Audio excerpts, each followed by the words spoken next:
Gusto namin na bumalik kayo.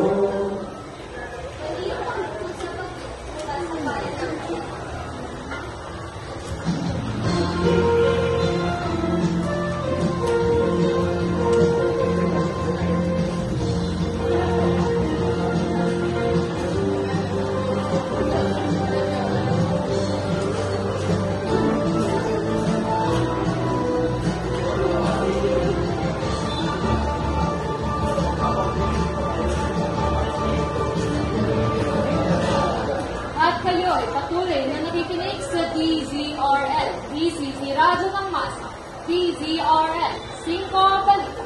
Magandang araw at tanawan, nako si Leticia Katungbakan, nagbabalita. Bagyong Ophel, nasa loob na ng Philippines Area of Responsibility. Ang pangatlong bagyo ngayong buwan ng Nobyembre. Namataan niya ng pag-asa sa layong 1,107 kilometers silangan ng southeastern Luzon. May lakas ito umaabot ng 75 kilometers per hour at pagbugso nga abot ng 90 kilometers per hour. At kumikilos ito pa west-northwest sa bilis na 35 kilometers per hour. Posible pang lumakas ang bagyong Ophel at nasa maglandfall sa northern o kaya naman ay sa central Luzon. Webes ng hapon o kaya naman ng gabi. Mahalagang paalala para sa inyo lahat. Stay safe and stay updated. Muli, ako si Leticia Katungbakan, nagbabalita.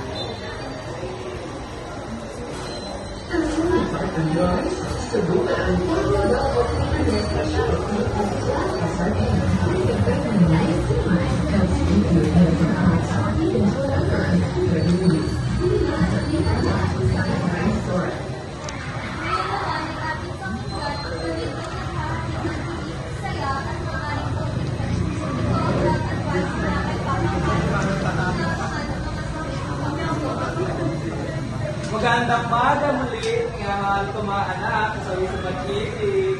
Nagbabalik mali ang inyong mapagmahal at mapagarugang papakay.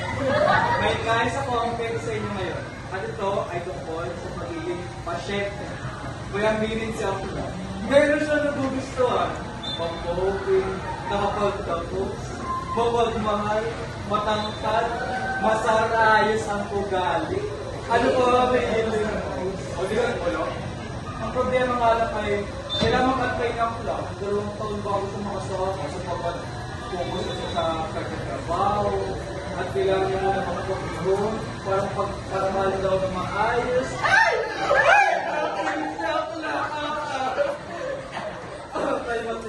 Talmay lang. At dito, mapasok ang pag-ibig pasyente. Sa aking minamahal, hindi mo siyang tunay, hindi magantoy ko, huwag mo eh. Isipin mo ang kinabukasan kaysa pagpakasalak ngayon, pagkatanggal ng tao ay once in a lifetime mo lang naman makikita, love of your life mo, ayos ka talaga. Huwag ka magpasakat sa tao, available lang. Taas mong iyong sarili, sapagkat alam mo sarili mo ang sapat sa iyo. Only fools rush in, pero can't help falling in love eh. Nagigets ko yan. Ako na yan. Ako na talaga yan. Pero tulad nga ng sinabi ko, mag-antay tayo sapagkat ang pagmamahal ay parang pera. Huwag ka magpapasakat sa bayang nasarap mo. Habuhin mo pa pera sapagkat ang noon at ang noong kayaman.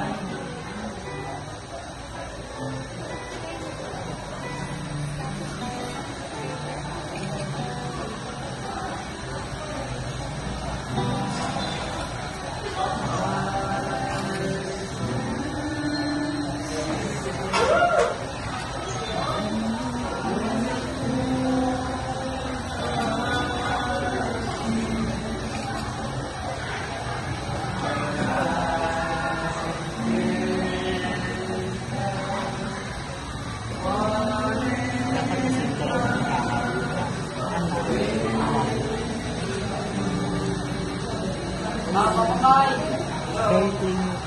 Nais ko na sana hindi na nag-pisyo at inyong payo. Pero kasi ako nag-gusto ang tao kung hindi ako nagpapakot.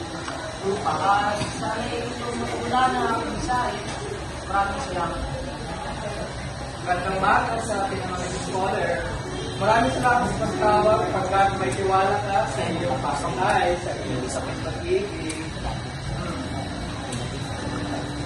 Ma'am, ang mga bago.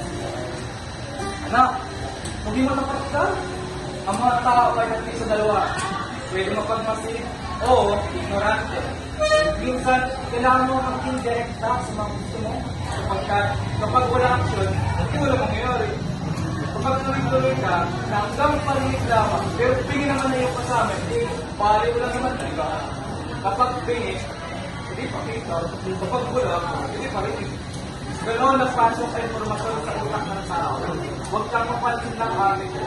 Tatagal mong loob mo at pag-iwan na ka. Yun na po, anong sayari ka?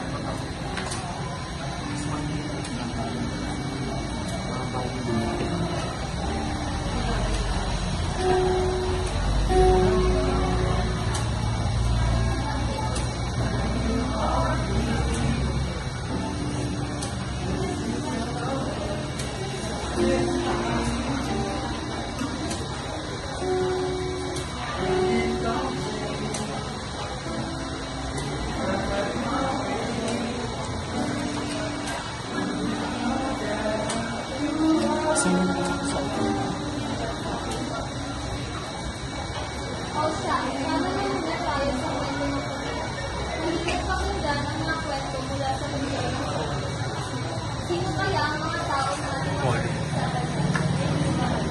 Mga sis, gusto ay malaman ng latest tungkol sa inyong favorite celebrities.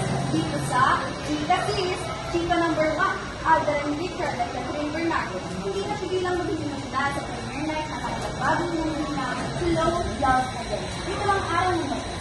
Ang kasabing premiere night ay ginalaman ng mga mananap na karakter sa kanilang movie na gaya ng Malamia Gaya, May Antaka, Jonas Gamboa, Valerie Pastor, Kakabot Sister at ang kanilang direktor na si Cash Garcia. Chika number 2, inanunsyon ni Tom Rodriguez na isang tatay sa isang pelikula. I feel great. He's my greatest source of inspiration. Sabi ni Tom tungkol sa kanya, korpa ng pangalan ng Baby Boy na 4 na buwang gulang na. Ayon sa kanya, alam lang ito ng salitang love. At yan, ilang sa mga happening sa ating favorite celebrities. Ako, si Ian Compento, hanggang sa susunod na Chika. Yan, ang mga nagbabagang balita. Ito ang DZRL, DZRL ng Masa. DZRL,